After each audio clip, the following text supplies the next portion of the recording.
All matter is merely energy condensed to a slow vibration. We are all one consciousness experiencing itself subjectively. There is no such thing as death. Life is only a dream, and we are the imagination of ourselves.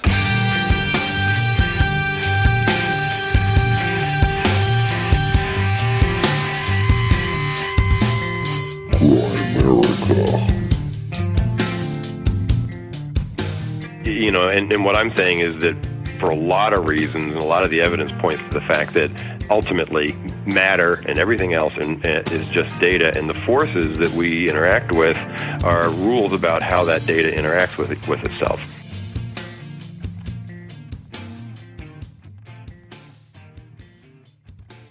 Okay, guys, welcome back to the Grimerica show.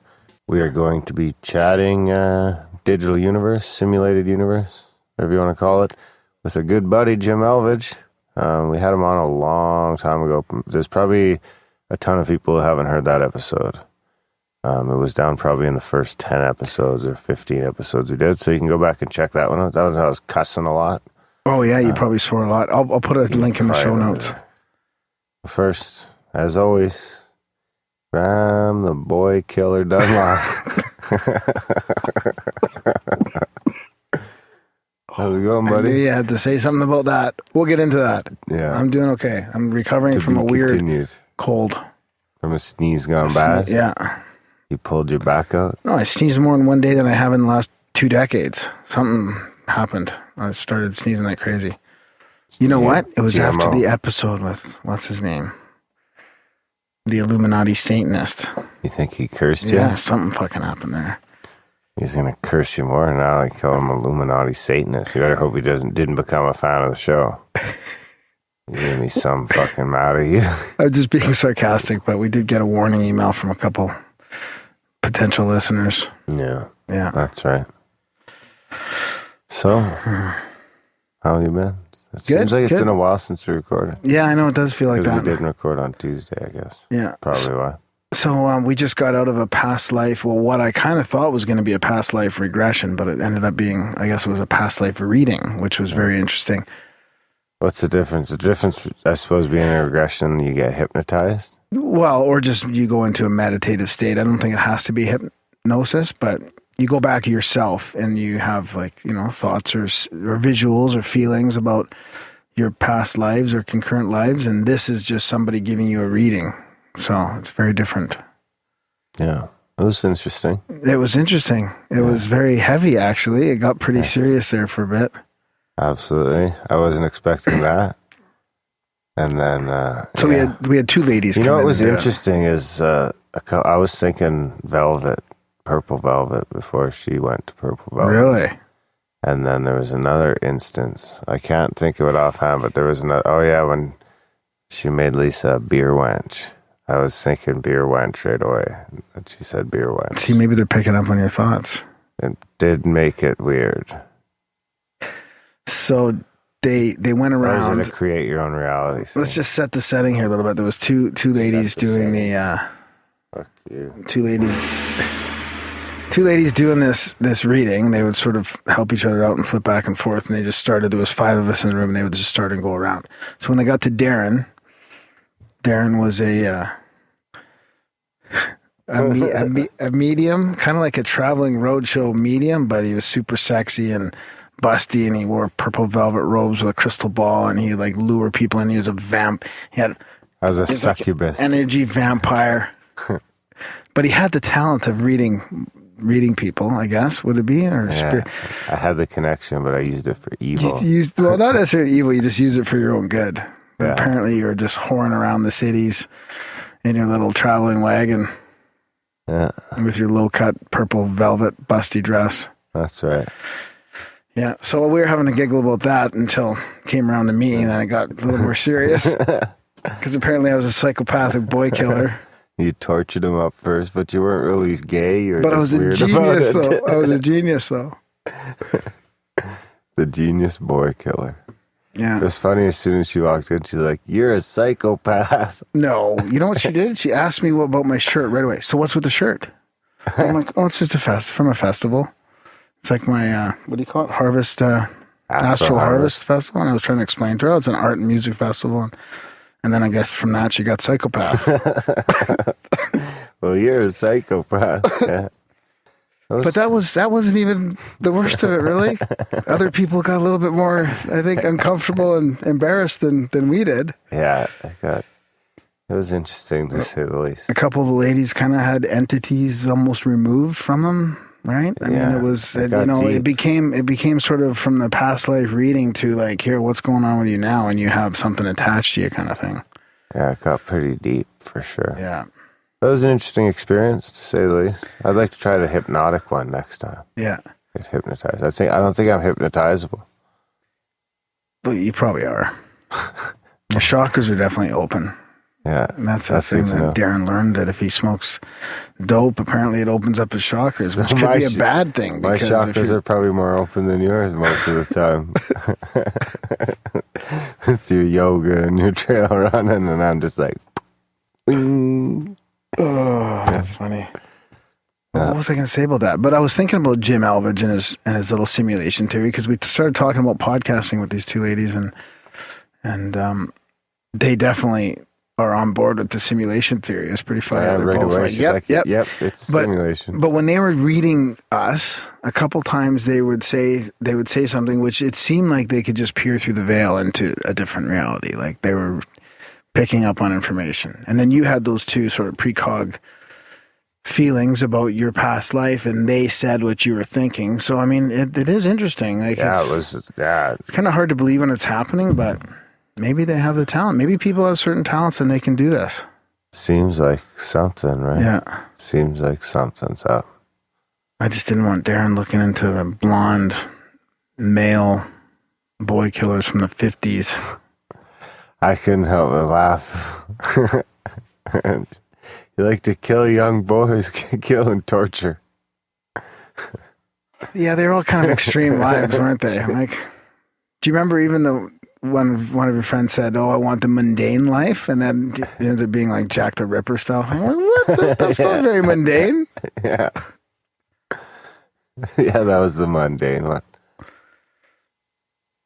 Yeah, that was good. That was good fun. Yeah. I'd do it again, for sure.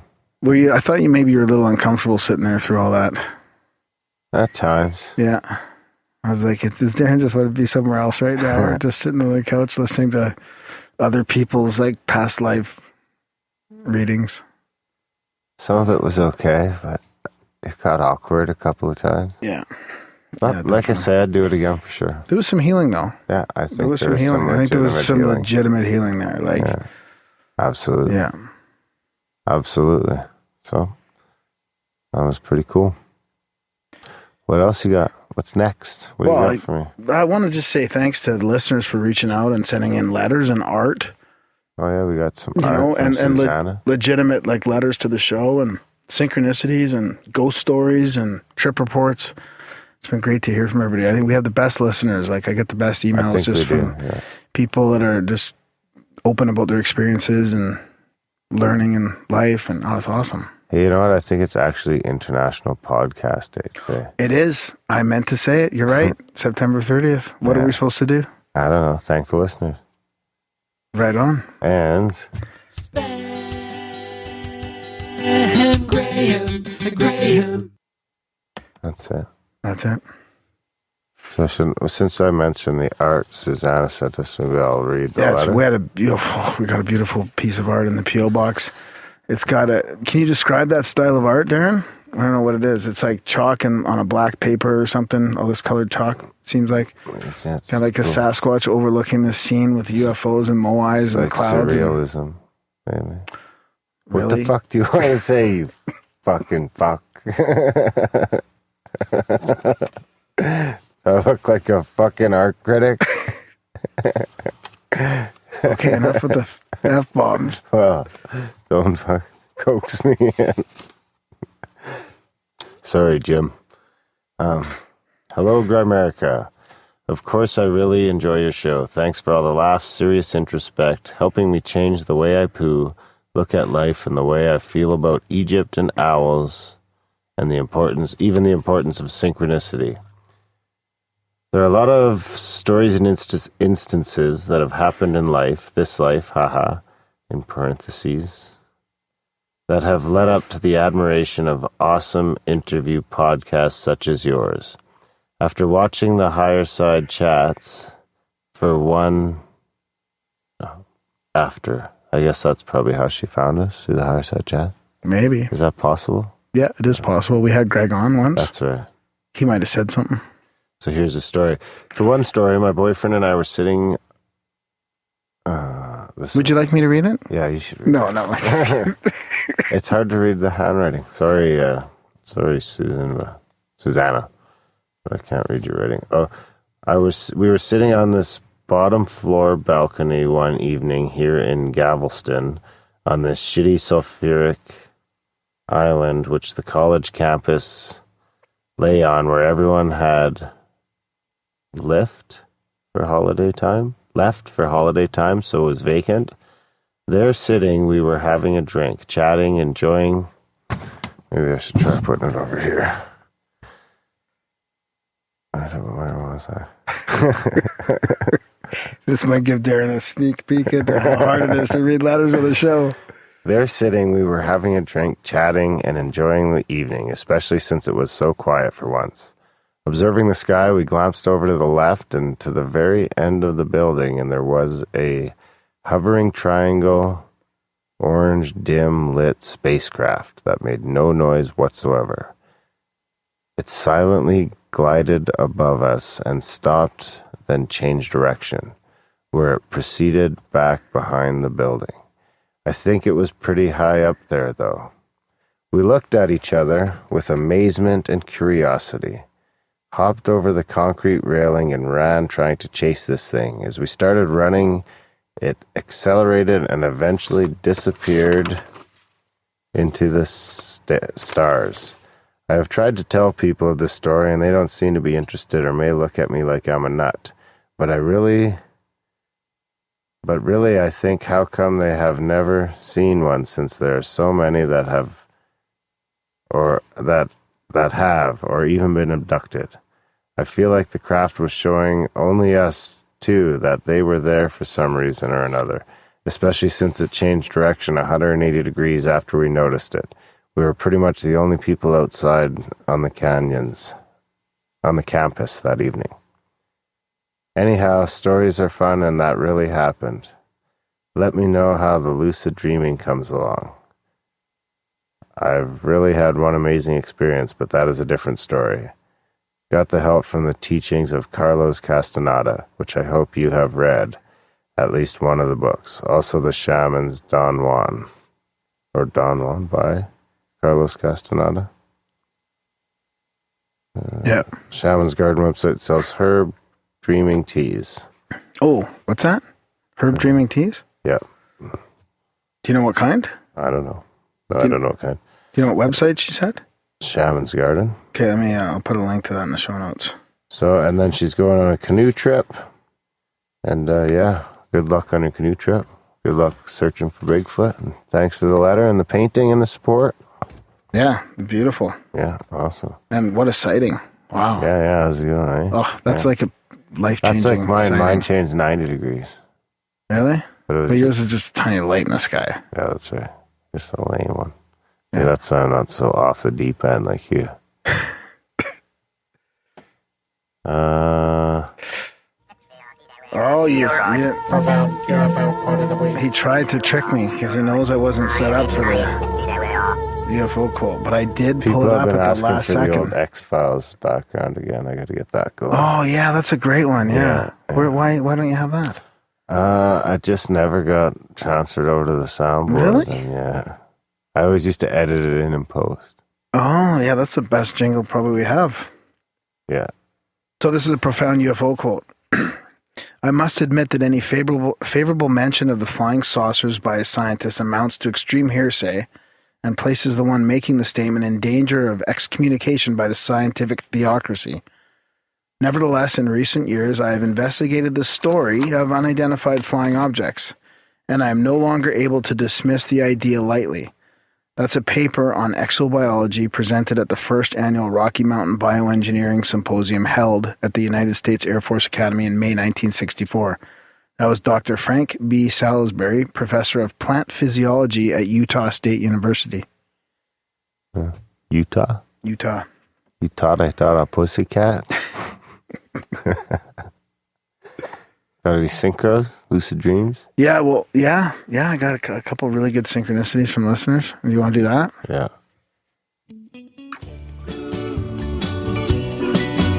I'm a rambling gram with synchronicities all over the web. And Aaron is skeptical about everyone and don't believe it yet. This is a good one. This is from Paul. Oh, you're going to like this. I'm going to like it. What's that? Okay. Yeah. So, dear gentlemen, I love the show. I just started donating a nominal amount to you guys this month. Now, my synchronicity.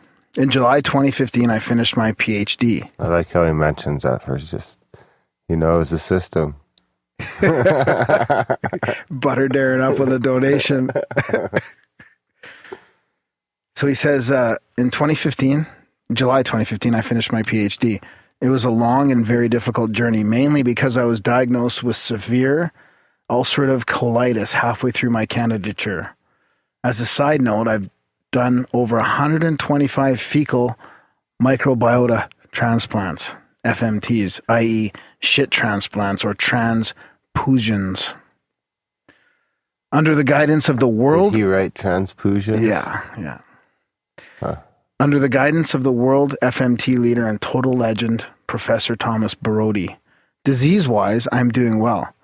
I've only fucked up one FMT when donor shit flicked onto my face and into my mouth. Huh. I can say with some authority that shit doesn't taste like anything, but fuck, it smells bad when it's all over your face. Anyway, for my entire PhD candidature, I updated the main .docx file, i.e. the file that contained my actual thesis, each day that I worked on it. I did this to safeguard myself against accidentally destroying my own work. So each day that I worked on my thesis, I created an updated .docx file, which was named after the day's date. So on 12th November 2011, for example, I named the file 12 November 2011 .docx. Each file sat in a folder, example November 2011, which sat in another folder, example 2011, which sat in yet another folder, PhD manuscript. Now, on the day of submission, 12th July 2015, I kept updating my thesis and anxiously because I wanted to save it and put it away safely so that I wouldn't unwittingly fuck something up. This required me to continuously create new file names, which followed the logic of 12 July 2015 A, 12 July 2015 B, and so on. When it came to the final ever file, I wanted a special file name. I wanted a meaningful name that was both symbolic of my hard work and somehow aesthetically balanced. I looked at my screen and noticed two significant numbers, 105888, word count, and 918, cited references. See attachment. And he sent me the proof of this, his attachments. So out of nothing more than a feeling, I settled on 918888. It felt right. It looked balanced. So I tied a few loose administrative ends, completed a mountain of online submission forms, and submitted my PhD. In Australia, we simply submit our PhDs. We don't defend them in a viva voce. So the next day, I drove off to my part-time job. I was numb. As I approached my workplace, a red Honda Civic Type R drove past me. But it didn't just drive past me, it was fucking moving. License plate 918888. Now, as I just noted, I was pretty numb on this day. So even though I was astonished, I certainly wasn't in the right frame of mind to really understand the magnitude of the synchronicity. So I told a few people, nobody gave a shit, and got on with my newly empty, meaningless life. A few months later, after the dust settled on a lot of stuff, although my PhD still hadn't been conferred. I reflected on the synchronicity and generally wondered whether I just dreamed it all. The odd thing was that my memory of it had a dreamlike quality. It seemed like bullshit. And then I had an idea. I searched for the 91888 license plate on the Vic Roads website, i.e., the Road and Traffic Authority in Victoria, Australia.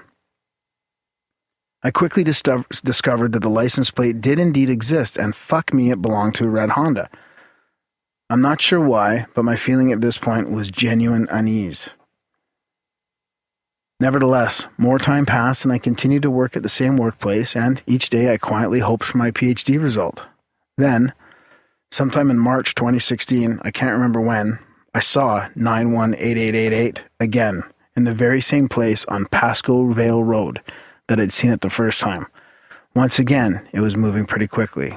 I absolutely knew that this meant I'd hear from my PhD examiner soon.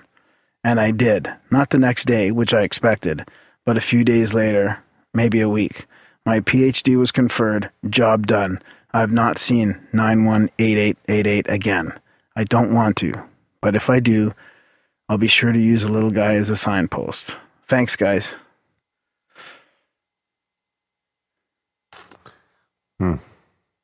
How's that, eh? Imagine that. This exact same, the file name that he created the day before, that was from the two numbers that he noted on his... It's a ripple stick. You think so? Yeah. How can it be, though? It can't be that. Because he got it from the other thing. He didn't get it from the thin air. Got it from what other thing? The word count and the citations, right? Tim's dot when he saved the file and he went to rename it, he looked at those numbers. Just pick some random numbers. What? Yeah, but he picked random numbers from them, didn't he? No, not really. No, it was 918, and then that other one was 9188. Where is it? So it was 10. The significant numbers were 105888 and then 918. So he picked 918888. And then that happened to be the license plate the next day. And then he didn't see it again until he got his PhD back. I was wondering what his PhD was for, actually. That felt like it meant something to me. I wonder if that car actually exists. And it's just in his mind? Yeah.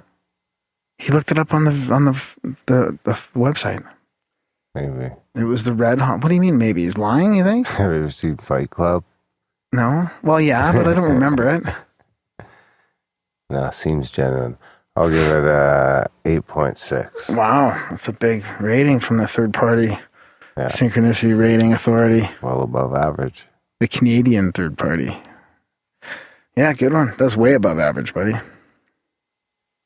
Yeah, it's a pretty good synchro. Yeah. Better than any of your shit.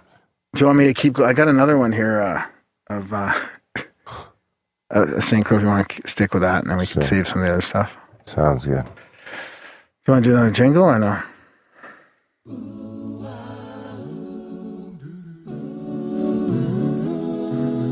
Synchronicity, it's time for another. Would you care to sing along? Oh yeah, it's got that one on it. Yeah. Party synchronicity rating authority. That's pretty funny. Okay, that's good. This is from an old listener and a friend from the show. Hey guys, been a while since I sent in an email. FYI, yesterday I was texting some friends asking if they remembered I Dream of Genie TV show. We texted back and forth pictures of Barbara Eden then and now. Later in the same evening, I decided to clean up my PVR backlog of Jimmy Fallon episodes. I started watching a 2-week-old episode with Kevin Bacon. At one part of the interview with Fallon, Kevin Bacon talks about how he watched Barbara Eden, the genie in the bottle, when he was younger. Then, this AM, I download Grimerica episode 188. And in it, you read about a lucid dream from a listener named Ryan, same name as mine. And after you have a brief discussion on lucid dreaming, and I say, and say, I like the I Dream of Genie world. What does this mean? What is the universe trying to tell me, if anything at all? Good to hear Darren is still sneaking in his piss fascinations in the podcast. Remember the piss jugs. And that's from Ryan. Ryan Semenyak, not from Winnipeg. We always thought that Ryan was from Winnipeg. And he sent in a pic. He said, don't say my last name. No, he said, I don't know. I hope it's okay to read your last name. Yeah, he would. I think he would have said something. Please say something if you don't want me to read your last name. Ryan S. Ryan S. And there's a picture here of a piss jug. A bunch. What is? I can't. What was I going off about piss about this time? Oh, I found a urinal. I'm picking it up on Monday. Yeah, that would help. Yeah, absolutely. That's a huge step forward. Mm-hmm. Should we just put it on the floor between us like a trough? Don't look at me while you're pissing. It does get to be a pain when it's like -20 outside and we have to pee. In the snow. Yeah. And you can see the like piss stains too. Yeah. Right beside my door. Yeah. We gotta shake off the snow before we come back into the igloo. It's cold.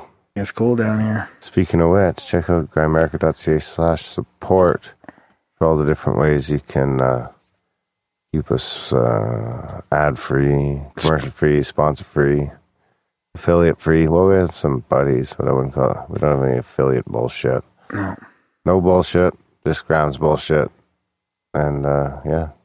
Anything there, $1 a month, all the way up to $30 a month. $5 a month. About $1 a show. That's pretty popular one. Of course, if you don't do that, you can spam Graham.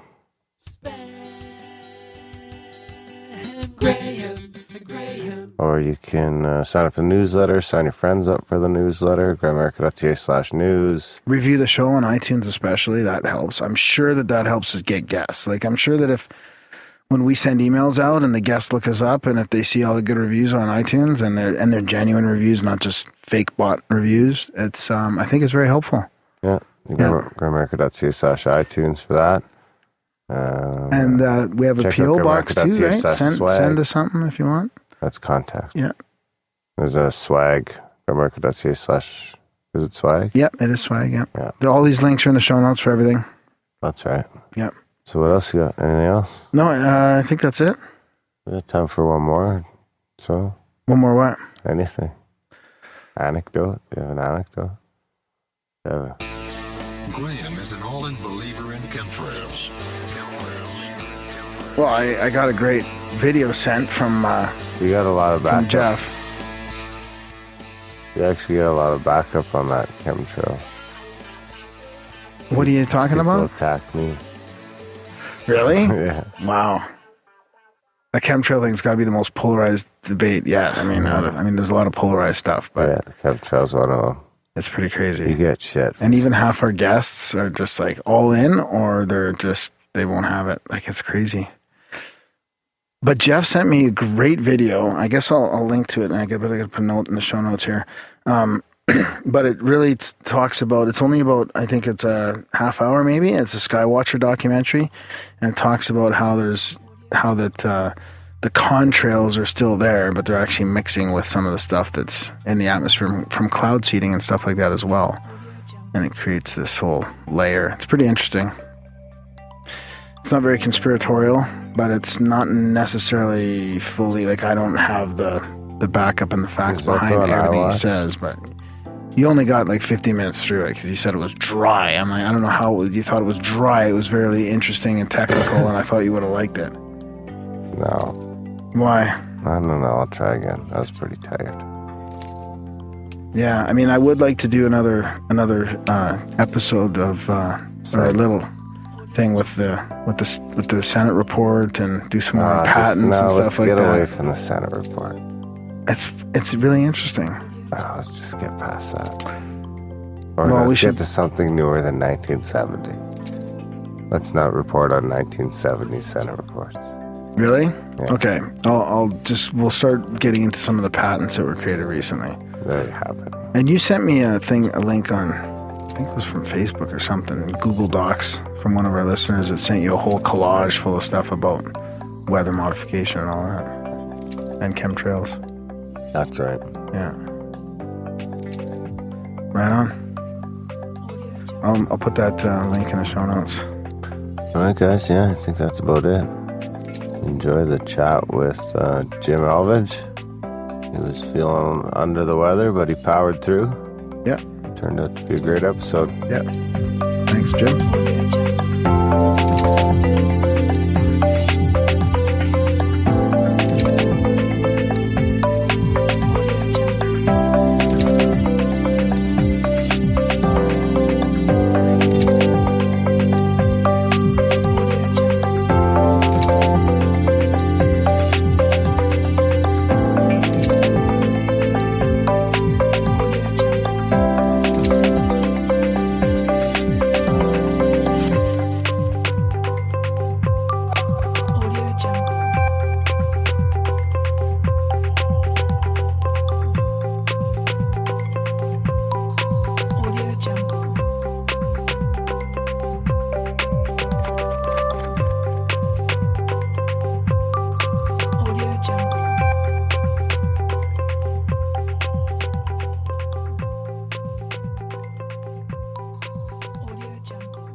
All right, tonight we got Jim Elvidge back in Grimerica. We had him on, can you get this? It was December 8th, 2013, so it was well, that's a long time, like almost. He would have been one of our first 20 episodes. Yeah, so it was a long time ago.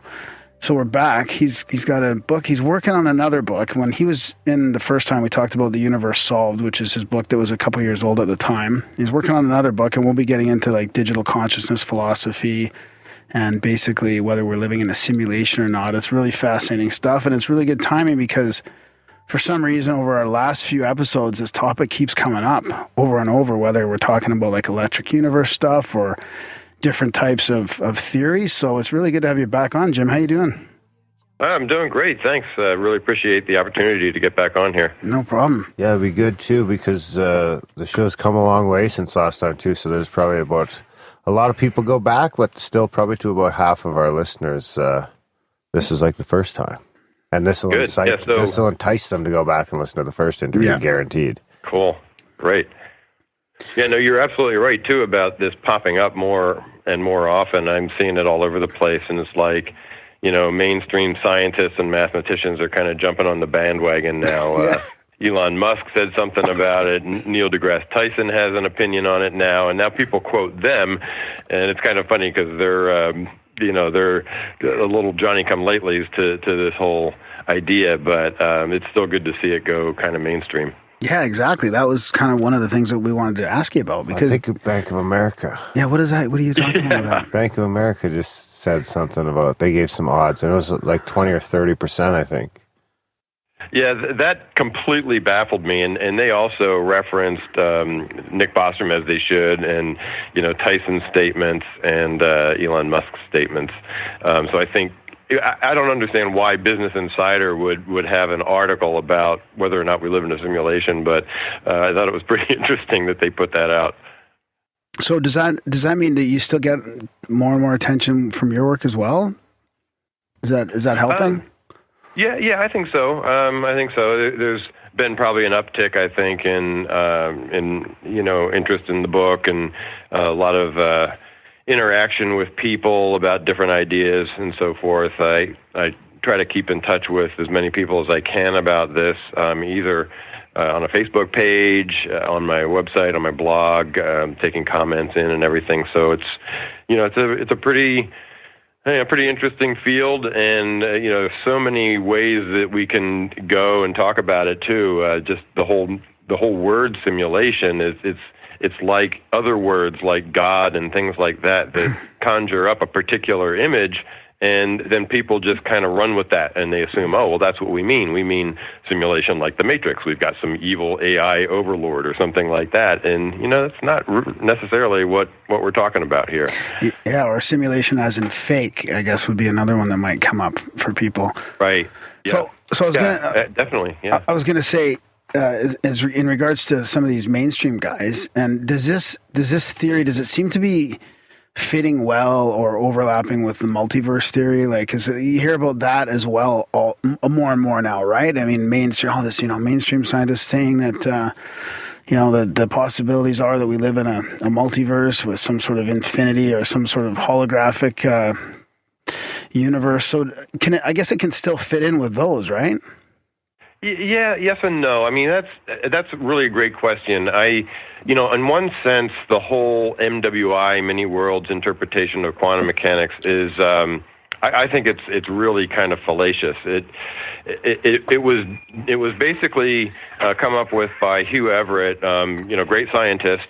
But the idea was to get away from the ickiness of having consciousness involved in the outcome of an experiment. Right. So, basically, he said instead, well, what happens is the outcome happens both ways. Yes. And, we just happen to live in the universe where it happened the way that we think that it happened. And so it was kind of I don't know what you call it, like just a little bit of a trick of logic. But the implication is that, there's not even a word for the size of the number of universes that there would have to be according to that theory. It's just like zillions and zillions every second. It's crazy. Yeah, because they're talking about every time the wave collapses into a particle or whatever, every time reality changes or gets observed in a certain way, then it creates a whole new fucking reality or universe, right? Yeah, exactly. And imagine how many times each consciousness on this planet, a gnat, a mosquito, a human, whatever, interacts with something by observing something and just spawns these zillions of universes. It just, so from that standpoint, if you kind of invoke Occam's razor, the simplest explanation is probably the right one. The MWI theory doesn't make any sense at all. Right. I don't know why people even follow it. But there is another aspect to it, which I think is kind of interesting, which is the idea that you can have multiple threads of simulation.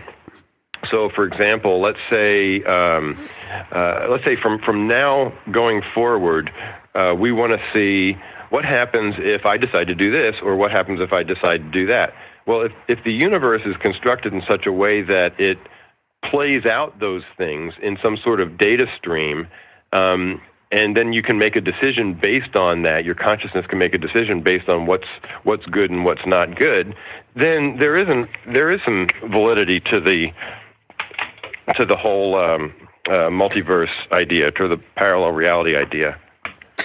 Or what about the holographic one, which seems to make more sense to me in that respect, where because we're all connected, that every atom has a piece of everything in it, or like basically, how would you even explain that again? Like it's you can get to anywhere from anywhere because it's all connected, sort of. Yeah, that actually makes a whole lot of sense to me, and it's kind of like the idea of any of these things. They're models, and they're semantics. They're ways of describing things. So the holographic idea is the idea that there's some underlying connectedness between everything that makes it possible for things like entanglement to happen, or paranormal experiences, or what have you. And that, as a paradigm or as an idea, is a great one. It makes total sense. So it fits in perfectly with the idea of digital consciousness or a simulated reality. It's just that what I'm interested in and what I write about is the stuff way underneath that. It's how is everything connected, and what's the evidence that it's connected that way. That's so it fits perfectly well with the holographic paradigm. Yeah. So is that kind of leading into what your next book is going to be about? Well, the next book is an attempt, and I'm not going to say that it's succeeding, but it's an attempt to make this more scientific. And so, the first book kind of looked at, say, I called it 4 categories of evidence. The book I'm working on now looks at a couple dozen categories of evidence, and it looks at dozens of different anomalies, and it explains them thoroughly with a model, of how everything works. So, so from that standpoint, you can kind of invoke a scientific idea that, the idea of abduction logic, that a theory that explains the most anomalies is probably the most correct. And so that's the big issue in the book, is to say we have all these, quote, theories of everything, these toes out there, grand unified theory and string theory, and God created everything, and there's a lot of different ones. But if you sort of think, well, which one of the mysteries of the world does that theory explain? They're all limited in some way. So string theory has nothing to say about paranormal experiences, but there's a ton of evidence that people have near-death experiences, and telepathy has been scientifically shown to be a very subtle effect, and so has precognition, and all these things. String theory's got nothing to say about that. So its scope of explanatory power is very tiny. The scope of the explanatory power of, say, the God of Abrahamic religions is pretty small as well. But the scope of the theory that I'm purporting here, digital consciousness, what I used to call programmed reality, really answers it all. So from that standpoint, it's a good fit for a scientific paradigm. So maybe we should just start digging into that a little bit, right, Darren? For people that aren't really familiar with what, like, the old term programmed reality, now digital simulation or digital consciousness, like, give us a sort of like a real high level view before we get into some of the little more scientific parts of it. Probably a good idea. Sure. Yeah. The basic idea is that consciousness is fundamental and primary, and there's panpsychism. There's other theories about that out there as well. The consciousness-centric universe type of idea. But so that's one kind of tenet of this theory. The second is that all matter is digital. It's all data. It's just information at its core.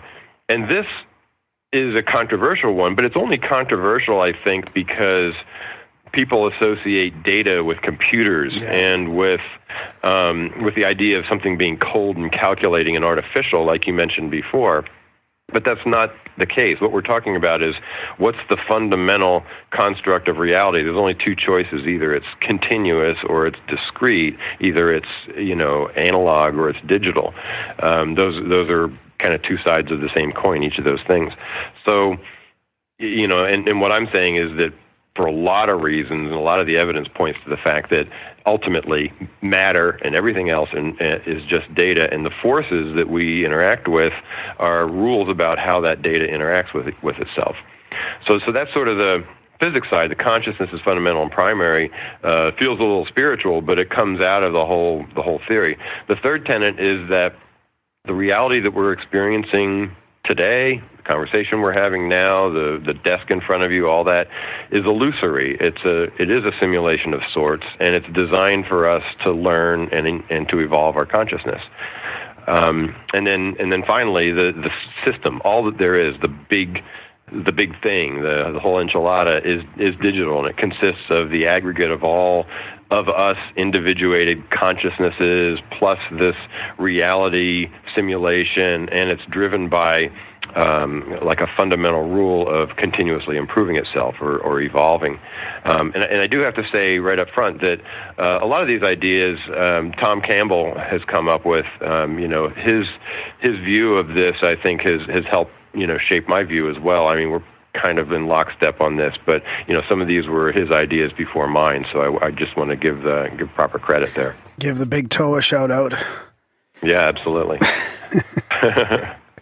I mean, so that's those are the four aspects of it, and what I'm looking for is what's the evidence that the reality is discrete and digital, and what's the evidence that consciousness is fundamental and primary.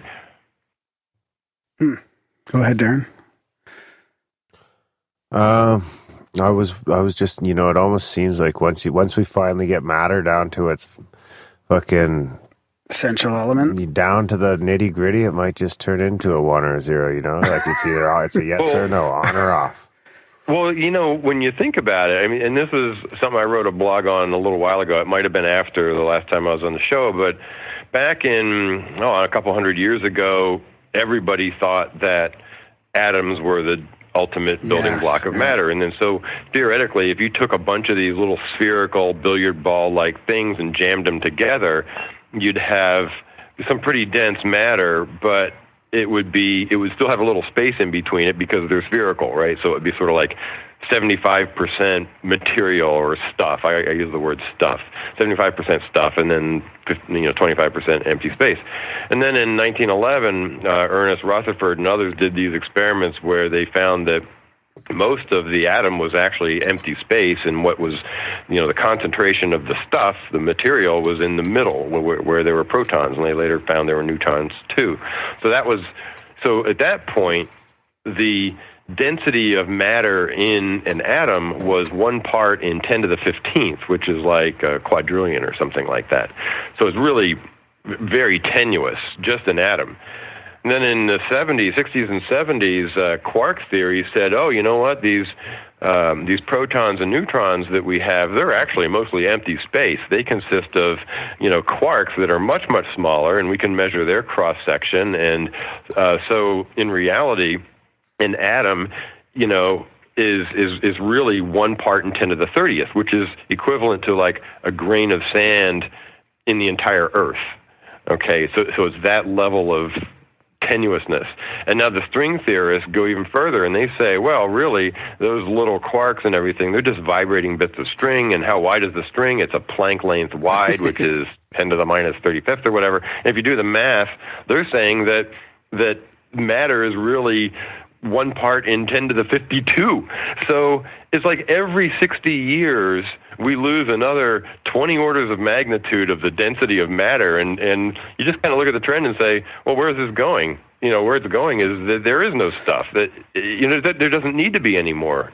String theory even says that the definition of every particle is the frequency that it vibrates at, which is just a number. I was just going to say that's what makes me think of the electrical stuff, because we just had Walt Thornhill on about the electrical universe, but then again we also just had Anthony Peake on and Nassim Harriman's emissary a little while ago. So, but when you think about it in electric ways, like, couldn't the positive and negative charges be ones and zeros in the end? Like, maybe the digital foundation is just an electrical charge of positive or negative.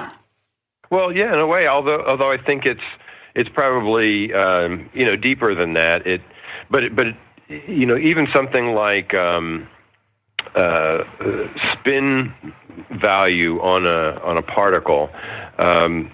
The physicists will say that a particle has a particular spin value, and they categorize them based on whether the spin values are an integer or they're a half integer. I forget what they are, bosons and fermions and all that kind of stuff. Mm-hmm. But the interesting thing is they don't migrate in like a nuclear reaction. The spin of the particle doesn't suddenly go from minus a half to minus 0.49 and then minus 0.48 and then a gradual evolution to plus a half. It flips instantaneously. And so that tells you, well, there's something discrete about our world. Energy, yeah.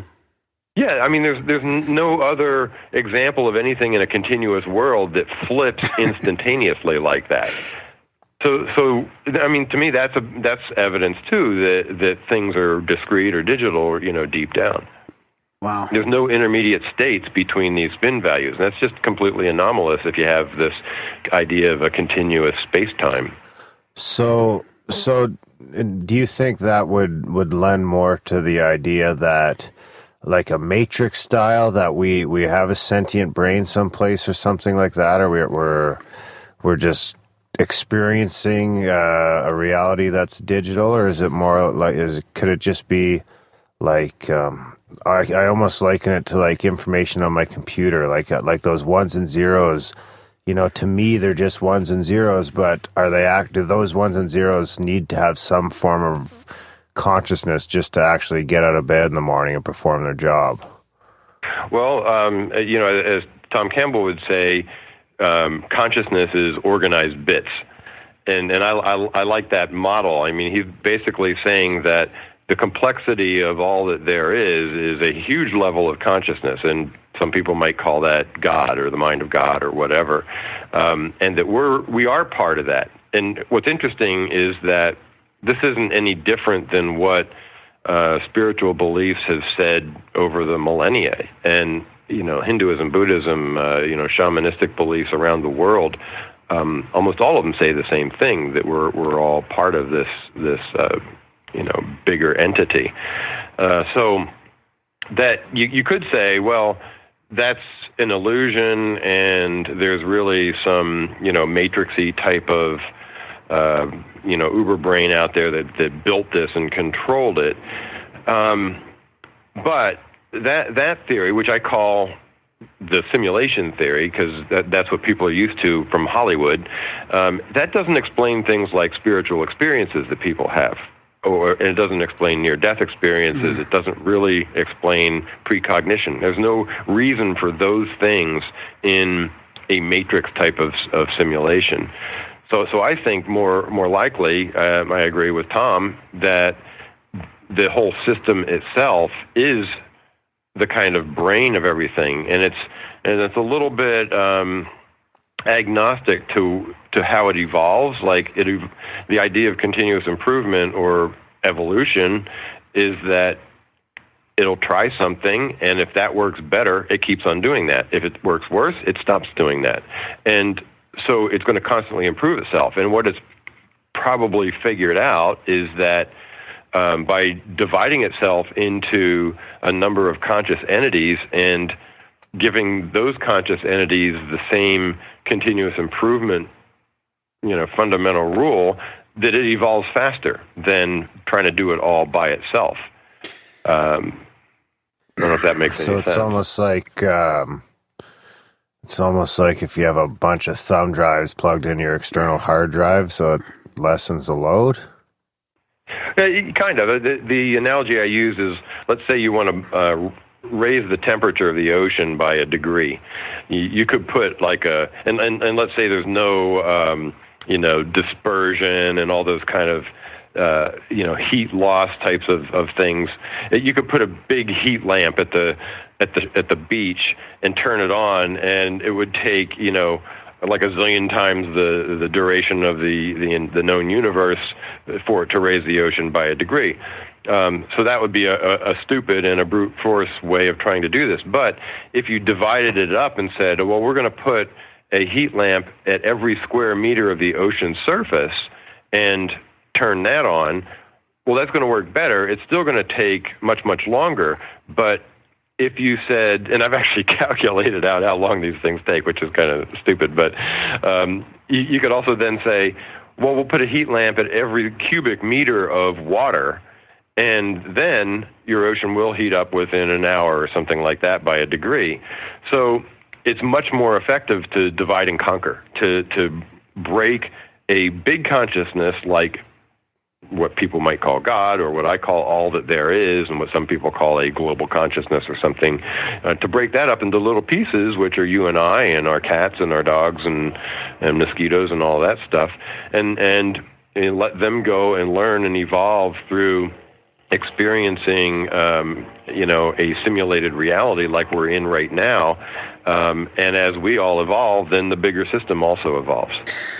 I was thinking about, the option of this being, more of like a video game style simulation. So like maybe there's Darren and I are avatars of somebody playing the game. And then I started thinking about the Eastern perspective, like Buddhism and all this, how when you start practicing mindfulness, you start separating yourself away from your thoughts to realize like there's this awareness behind the thoughts. Like what's the difference? Why is there, what's the awareness of, me thinking, and like I can observe my thoughts now and separate myself from my thoughts. Like, are those thoughts there from the game player, and like I've also got some sort of fucking unique consciousness that I can observe this? Yeah, I think that's an excellent way to look at it, and I think that's really kind of the way that our physical reality works. It is like a game. It is a virtual space, and we have some rules that we have to follow, the quote rules of physics or whatever. And by the way, those rules might modify over time because the system sees the need to do that, sort of like a patch to the game. But excuse me. But yeah, the analogy is really very good. So in our physical, what we call our physical reality, again, which is mostly virtual, it's like a video game. We have an avatar. The avatar is the way we perceive our bodies. In the Matrix, they call it your residual self-image or something like that, your digital self-image. But it's what we think we look like. That's our avatar.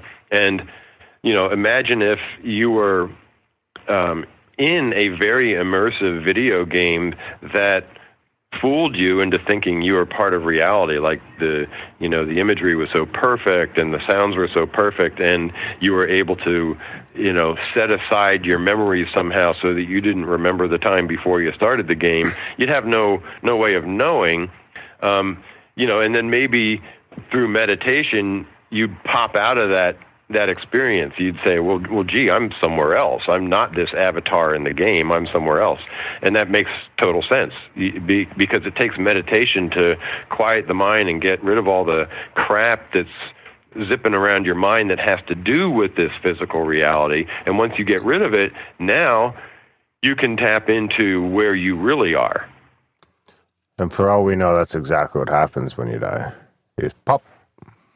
Yeah, sure. And it's not that it's speculative. I mean, people who have studied near-death experiences, there's such commonality between those experiences, and there are things like corroborating lives. Evidence that people have, past life corroborating evidence and all that. I mean, that's hard to refute, even though it's anecdotal. It's like, this person never learned that language, and all of a sudden they're speaking Italian or whatever. Oh, yeah. The evidence is becoming overwhelming for that. And, even though in all those areas, like I think NDEs and, there's enough, and yeah, sure, it's hard to repeat scientifically, but there's enough evidence there that with corroborating testimony. Yeah. So sticking with the video game analogy, what happens, in your opinion, if say the power goes out and this game shuts off, or this simulation or this digitalized hard drive or whatever it is, it just shuts off? Do you think that's the end, or are we a product? Are we experiencing the simulation, or are we a product of it? Yeah, so we could say what would happen if, I suppose, but it to me that would never happen because the whole construct of reality is something that's going on. It's not powered by anything. It is information. But if it were more like a simulation model, like what you're talking about, and the power goes off, let's say you restart the power, refill your world with artifacts, refill everybody's brains with the memories that they had just before the power went off, nobody would know the difference. So we are just in the simulation. We're just in it. Yeah, but that's that simulation model. So I think there's really nothing behind powering this. I think the fundamental construct of reality is, it's like a substrate for the simulation. Think of all that there is as a big cloud, and our physical reality is a simulation program within that we connect to. Our consciousnesses connect to, so that we can learn to be patient, or learn to love people better, or whatever it is. Does that make sense? Yeah, I can almost liken that to when people talk about, the time between lives, where you're kind of setting up your experience. Mm-hmm. Yep. And before you reincarnate, and you're like, okay, well, this time I was rich, so this time I want to be poor. And then you pop in, and, then it sucks, and you forget why you're there, but you learn the lesson that you need to learn. Exactly, yeah. And what I think is happening there is that we have two kinds of, and I'm an engineer, so I tend to use engineering terms for these things, which might be off-putting to people who aren't, but like a data store or a database. We have two kinds of data stores. One that is the stuff that we retain from life to life, our values, maybe lessons learned. It's the reason why identical twins raised in the same environment might act completely different. One might be a serial killer, and one might be, something, much more normal. It's because of that information that we retain. That's the evolution of our consciousness. And then the other data store is the stuff that we collect during our lives, like what did I have for breakfast today, that memory of high school and whatever. That stuff isn't really needed from life to life. So when you pass and you meet your spirit, quote, spirit guides, which is just another form of consciousness, and work out, well, what do I want to do next time around? You have access to that information, but when you start your new incarnation, you don't need it anymore. In fact, it's probably just going to confuse you. So I think that's what's happening when people go through like a hypnotic regression. They step outside of their physical reality a little bit, and they can tap into that that previous set of data. Oh, interesting. So you can step into your whether it's past life, or whether it's a higher self, or some sort of other. I mean, and you get there. You must get there through lucid dreaming as well, and all these other ways. Peyote. Well, yeah. I mean, I think there's something to a lot of that. There's anything that's going to clear out the clutter in your mind and allow you to connect to what's really underlying everything is. Rhythmic drumming, peyote, whatever. Yeah. Yep. So, what are some of the other areas of sort of evidence or scientific type stuff you're looking at for your new book? Then, if you're trying to drill down to some of the real examples that would show this.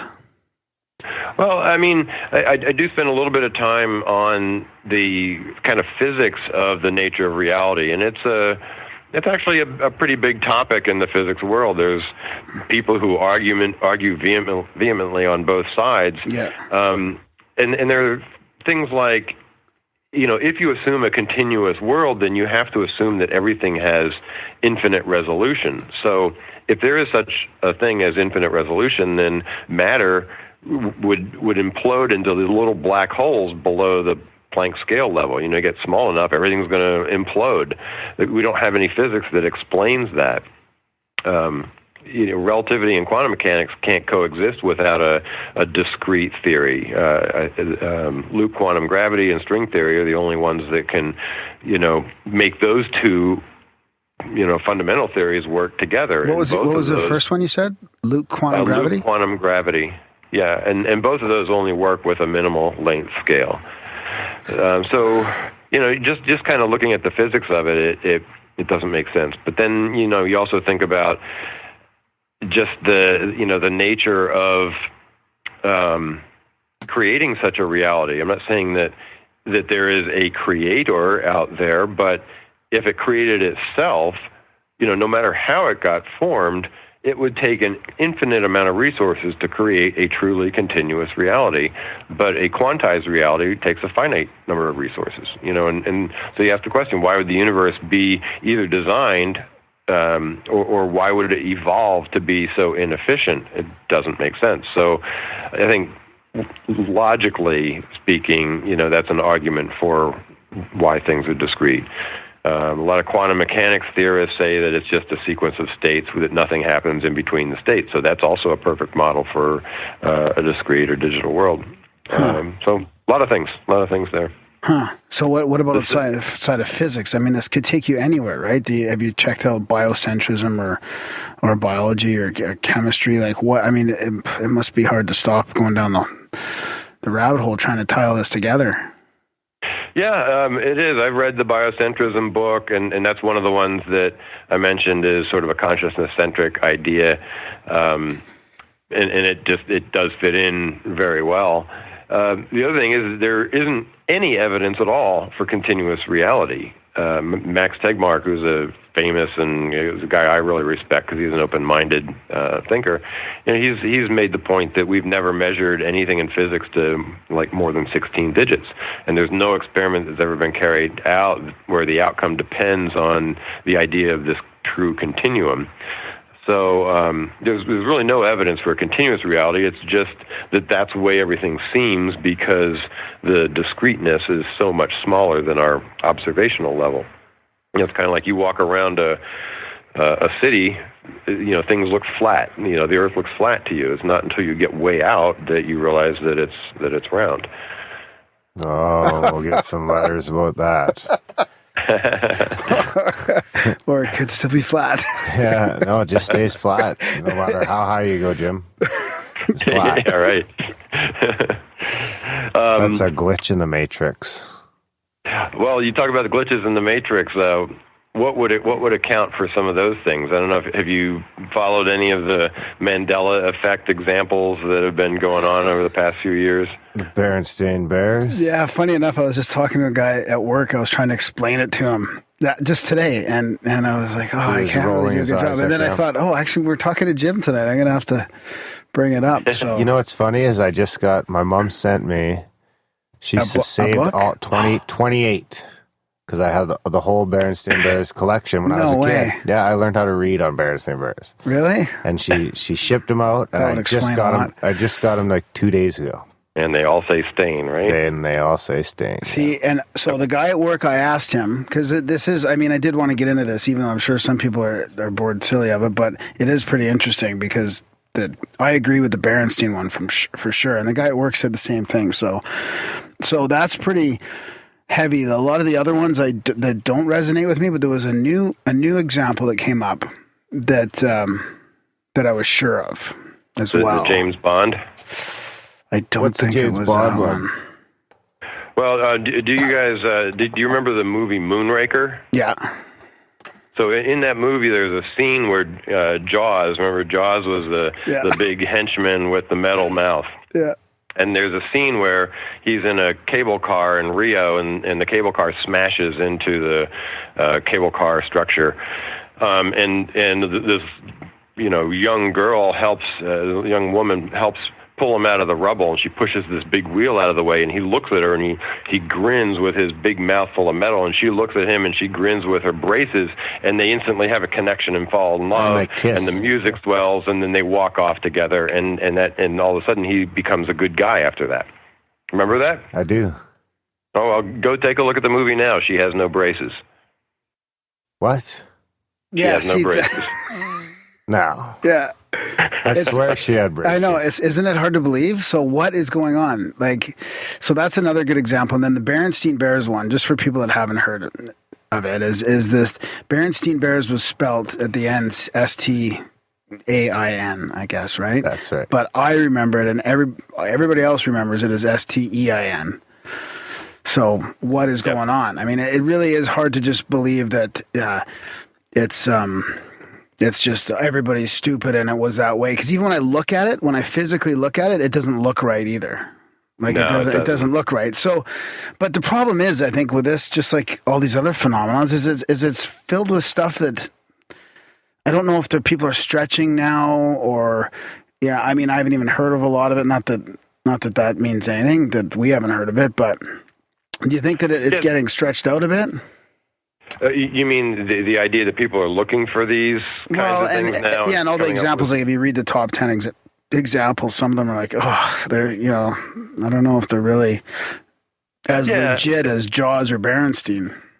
Yeah, I agree. Some of them, I've read some of those too, and I'm like, well, I kind of remember it the other way. And my girlfriend remembers Jaws, or no, she remembers Berenstain with an AIN. I've met other people who have too, but most people I know don't. They remember it with the EIN. Excuse me. And there's another one that I really was kind of bugging over recently. Was I'll ask you the question. The day JFK was shot, he was in a limousine. How many seats? How many rows of seats were in that limousine? 2. And how many people were in it? 2, and there was 4.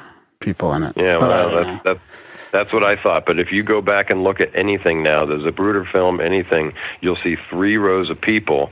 Connolly and his wife were in the second row, and then there was a driver and a Secret Service agent in the front seat. That's a new one, then. They must just have done that. Pretty soon they're going to start greasing up 9/11 too. Yeah, I know. So I'm looking at one on the website that one of our bloggers wrote about a year ago, I think, and he said that New Zealand. Now, I don't ever remember New Zealand being northeast of Australia. I always remember it being southeast, but apparently a lot of people remember it as always being to the northeast of Australia. Yeah, I did too. I don't know why, but that kind of thing I attribute to, I don't know, just bad memories. I mean, when you remember something, it turns out you're not remembering the original thing. You're remembering the last time you remembered it. It's the way our memory works. So there's that whole whisper down the lane phenomenon that goes on when you recall things. It's why memories are so fallible. So I don't really trust my memory about that one, so much. It's too vague.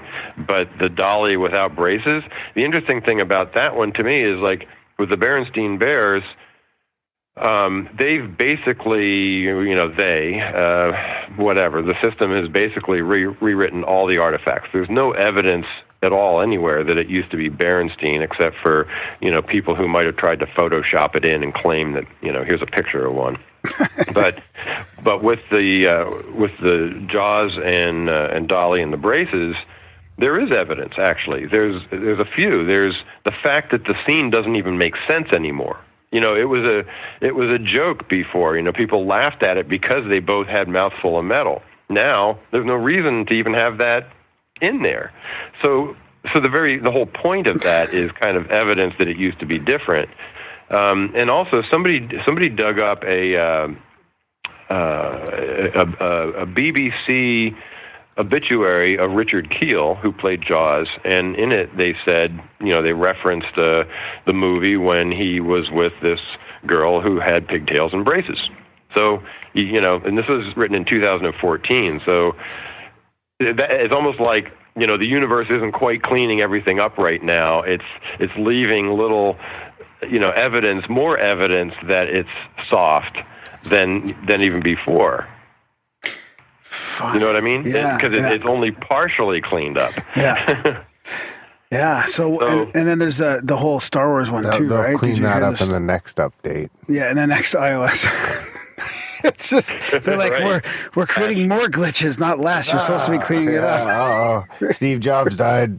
Yeah. Here we go. Yeah. Shit's gonna get messy. You can certainly speculate like all day long about what's the point of it. The only thing I can come up with is that, we're meant to realize that our reality is soft, that it's not truly objective, that it's modifiable for some reason. Maybe it's so that we, behave differently and carry out our lives differently. I'm not sure. But yeah, it is interesting because it's a personal feeling, right? When somebody gives you that example, because when I talk about the Star Wars one, right, you go back to Star Wars, you go back in your memories and you're like, okay, when I was watching that in Star Wars, or it's just this urban myth that's been going on for so long, but it really has a personal feeling. Oh, geez. Okay, Darth Vader said, Darren, do you know this one? Oh, yeah. I am your father. Yeah. Yeah, I don't remember it that well, so I can't tell whether it was that or not. Yeah. So he says... you used to also hear things like... I remember more from Tommy Boy when he's talking to the fan. Well, it's because that's what it is. The whole thing is, Luke, I'm your father, right? Like, Luke, I'm your father. But it's really, no, I am your father, is what he says. Right. No, yeah. Luke. No, not I Luke. can't remember that. But then again, Lucas changed that film so many times, there may be a version somewhere where it did say that. Well, that's what I was wondering with the James Bond, if they accidentally just, someone fucking drove over the original and they're like, oh, well, we have this other one with the ending before we got the braces idea. Yeah. Well, I have a DVD of it, which I just watched again recently, and sure enough, she has no braces. Wow. I wish I would have recorded the old, TBS, when it was on TBS back in the day. I think that's where I watched it. When they used to have the, all weekend long, they just blast every James Bond movie. But I think the point is that it doesn't matter. That even if you recorded that could get rewritten too. And what underlies this is, again, the idea that that our universe is soft. It's just based on data. It's really easy to change data. So I mentioned before that the information that represents our memories is in a couple, actually probably three places. There's the brain part of the simulation, which is like a cache.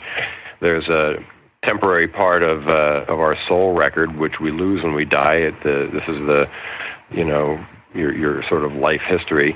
And then there's the permanent part of our soul's record, what we retain from life to life. And for some reason, all that there is decided that it made sense to remove Dolly's braces in all of the artifacts of our reality. For some reason, the consciousness data stores didn't get rewritten when that happened. We just don't know why. But the digital consciousness theory gives a perfectly good explanation for it, or a foundation for it at least. Yeah, that it is a good example of how our perception creates our reality, and it can be completely wrong. Like, these people, and me included, are sure that, like, Berenstein had an E. Yeah, so, like, my reality now, my perception has created possibly a wrong reality for me. It's really interesting. It does sort of humbly, kind of vulnerably show you how wrong that it could be about everything. Yeah. I had an experience like that as a kid. I remembered a church that we went to burning down twice. And the second time that it happened, I remember saying to my parents, I can't believe that happened twice. And they looked at me like I had two heads. What are you talking about? And there was nobody else that I knew that remembered it twice. It was just, and it wasn't I didn't think it was a dream anyway, but I thought I was pretty sure that I remembered it happening before. And the second time it happened, it wasn't like, oh my God, this happened. It was like, oh my God, it happened again. So yeah, I can't explain that. That's crazy. So what about the genesis of the name then? So just for people that haven't heard of, why did they call it the Mandela Effect then? Do you know that story? Or? Yeah. Well, it just came from the idea that a lot of people remembered that Nelson, or had the recollection that Nelson Mandela died in prison. It might have even started with Art Bell. I was on his show. He wasn't the host. I was on it just a few nights ago with Heather Wade, and she said that when he was first told that Mandela was in a hospital or something like that, he said, what do you mean? He died in prison years ago.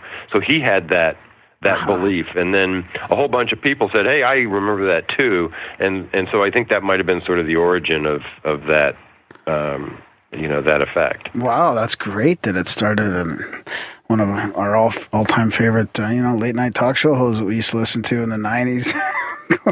Yeah, exactly. Art Bell has served his purpose. How could is Nelson Mandela the one who's president of South Africa? Yeah, absolutely. Yeah, he lived till he was 95. Yeah, he just died a few years ago, didn't he? Exactly, yeah. I knew that, see. I don't remember. But I might have been too young. Yeah. In the 80s. So this was just another example of, there aren't too many things that can explain the Mandela effect. Religions can't really explain that, and simulation theory could explain that. Many world theory doesn't explain it very well. So yeah, it's just another example of something that my theory does very good at. Especially when you add in the fact that it could all be kind of somehow connected, because, once a certain amount of people, it could even be that once a certain amount of people started remembering it a certain way, it just offset the scale, and it's like, okay. Brrr. Yeah, there's definitely something to that. I mean, there was a study done in Princeton on the weather, the likelihood of the weather being clear with no rain on their commencement day. And I think like the day before and the day after, there were two major events. So they looked at those 3 days. And it's statistically significant that those days have really great weather, and the days around them don't. They have kind of normal summer weather. Probability of rain is 20%, and on the commencement day it was much less. So that feels also like a global consciousness type of type of interaction. Yeah, like the example of what was it, all the hundreds and hundreds of elk or some sort of animal out there sipping at the water thing, and as soon as it reaches the alpha male doesn't. No, as soon as it reaches as soon as 49% of them realize there's 51. water there and start 51, I think. Yeah, right. Thanks for the correction. then they all automatically go there or something. That's your buddy Thom Hartman. Well, you've ever heard of the 100th monkey effect? Yeah, right? that's what I was thinking of too. Yeah. Yeah, I think it's the same idea. And there's one recently I've just noticed. I didn't write about it or anything, but they, I think, and I'm not 100% sure of this, but I've seen articles about how certain animals, I think it might be chimpanzees, have entered the Stone Age. So they have now been observed creating stone tools. But it's not just localized, like it's throughout the world. Any primates are developing stone tools right, now. all Don't at once, quote me on that, but I seem to remember somewhere I read saying that it wasn't just a localized effect, like one particular tribe or group learned it from each other. No, it just went worldwide. Yeah, like the Rupert Sheldrake morphic resonance kind of thing, right? Where how that evolution happens through not just physical changes and stuff, it's through some sort of consciousness or some sort of field. Yeah, Carl Jung talked about that too, and these are people who had the courage to think really differently, and I think in a lot of ways they're accurate. Again, they didn't know why those things happen, but I think there's what I write about is sort of the foundation for it. Yeah, there's evidence too. I mean, there's evidence of this. In animals, right? In animals, like when they're just fucking born and they have instincts. How else do you explain instinct? Right. Well, it's always puzzled me how you can bring a kitten home and they know right to go in the box. Yeah. I think of cats too, because that's what mine's always needing me and stuff. I'm like, why are you needing me? Like, or it's an instinct that they have to do that. Yeah, so one of the other things I've read about this recently is that trauma can be passed down, although they're saying it's passed down through DNA, but it's certainly passed down from, generation to generation in some way. But if you think, again, what is trauma? Trauma is... It's an experience that you're having that you're essentially recording, you're storing in that data store I was talking about before. So it's there for your, quote, offspring to tap into. It's all very possible that those things get transmitted easily. We're just big old self-replicating machines. But we don't even have to be big, really. We could just, who knows? We could just be on a shelf someplace. Yeah. Yeah, maybe. Brain in a jar. Yeah. So what? When's your next book going to be coming out, do you think?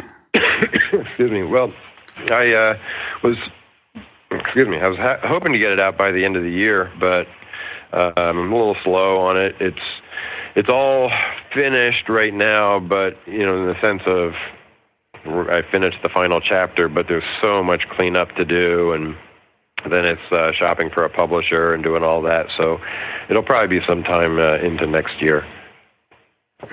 And then what about what else are you doing in the meantime? Is there any conferences and stuff like that you go to? Is there any simulation theory conferences going on right now? You know what? I'm not really sure. I looked into that a little while ago. There are consciousness-based conferences, and I really should be part of that. Unfortunately, I do have a day job, so that keeps me pretty busy. All of this other stuff I do in my spare time, so it's a little bit hard to keep up with it all.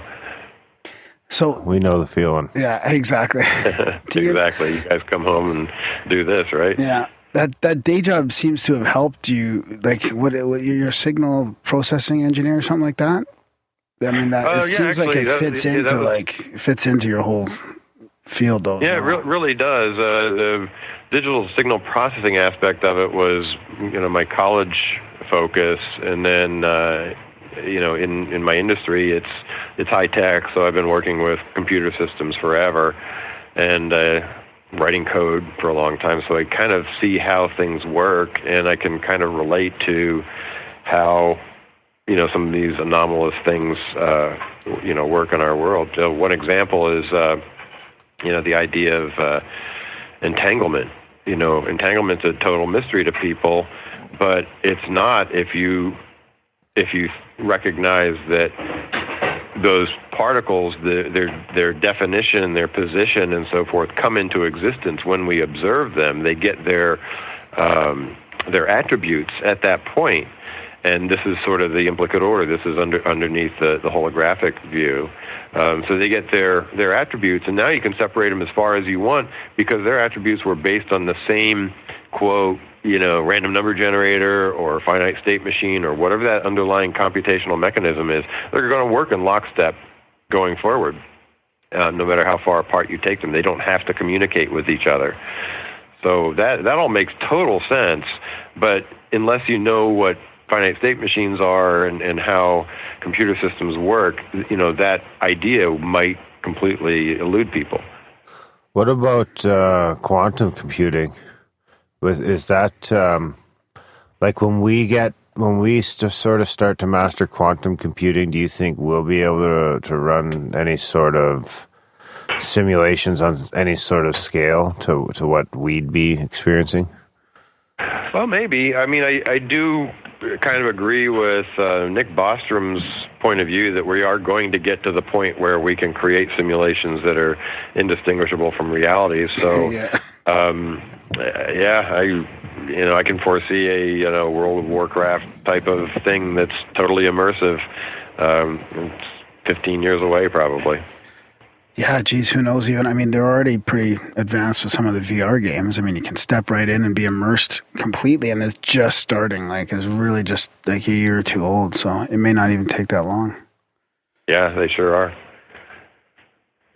So, cool. So, yeah, thanks for sharing all this with us. Yeah, happy to.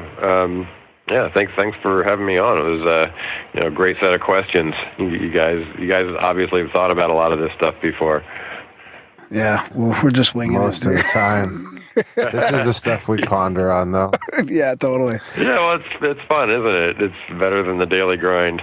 Oh, That's right. Totally. And it's changing so fast. Like, since it seems like it's changed so much since we had you on just over 2 years ago. There's all this mainstream chat about it. There's the Mandela Affect. There's, it just gets more and more interesting as we go along here.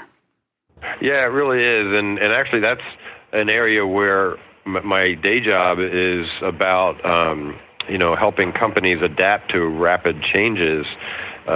Changes are happening faster than, companies are kind of slow moving. They've had the same hierarchical management structure for years and, all that kind of stuff. So it's hard for them. It's hard for people to change with this stuff too. It's probably built into our DNA to not change. It's safer to not change. When we were hunter-gatherers, if we, went against the norm and fought the saber-toothed cat or ate the weird-looking berries or whatever, we wouldn't pass on our DNA. So we've come to be very change-averse, and yet our world is changing so fast. I think it's really hard to keep up with. Geez, you should start working for the government then if you help people change. I mean, companies move fast compared to the government. Yeah, right? That might be a good career in there for you. Yeah, I don't think I'd want to work for the government. No. Total lack of respect there. Yeah. Pretty much. Well, yeah, thanks a bunch for coming on the show, Jim. Once the new book comes out, shoot me an email and we'll do this again. Yeah.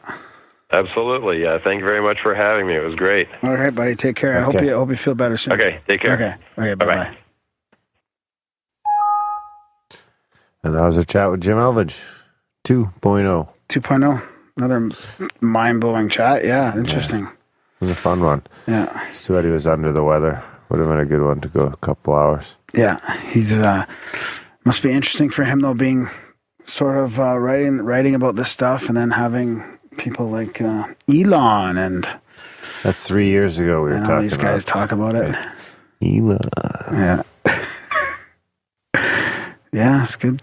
Good for Jim. Yeah, we'll touch base with Jim in the future. Yeah. Bring us up to speed on our digital reality. I was going to say the last part he was talking about there with the observer effect. I forgot to mention it, but that reminds me of what you always talk about, like the computer game saving memory, right? As it doesn't need to manifest until you observe it, and then it manifests into the programmed reality. Other than that, it's just the background of the matrix. At that moment, it doesn't exist. The other particle doesn't even exist.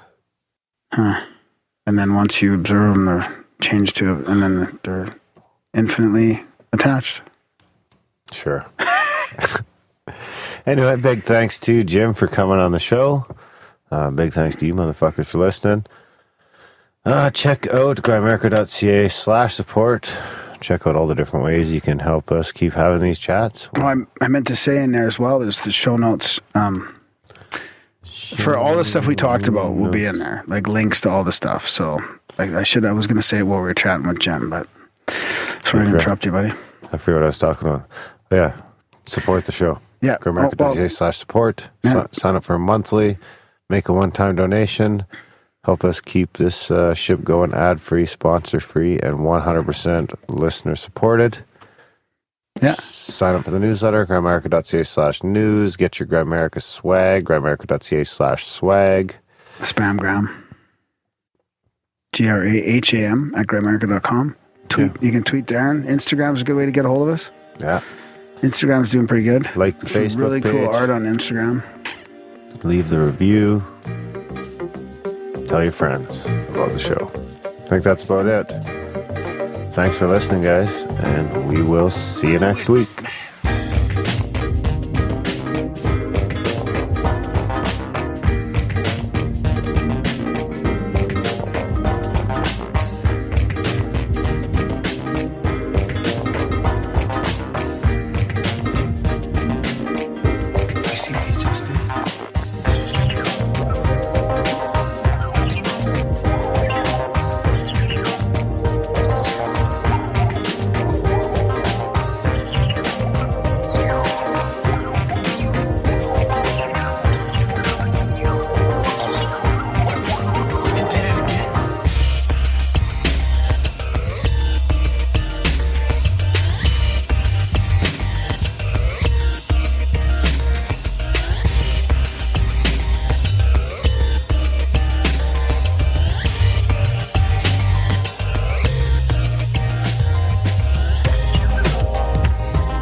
They like coast to coast, but on demand, raw and uncut interviews, and all without no ads. One says false and one says true, and the rate you sync grows too.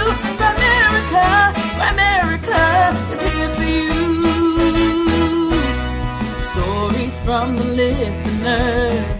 They sent to Graham, he'll read them and be amazed. But Darren may say no. One says red and one says blue. But if it's balls, it just won't do.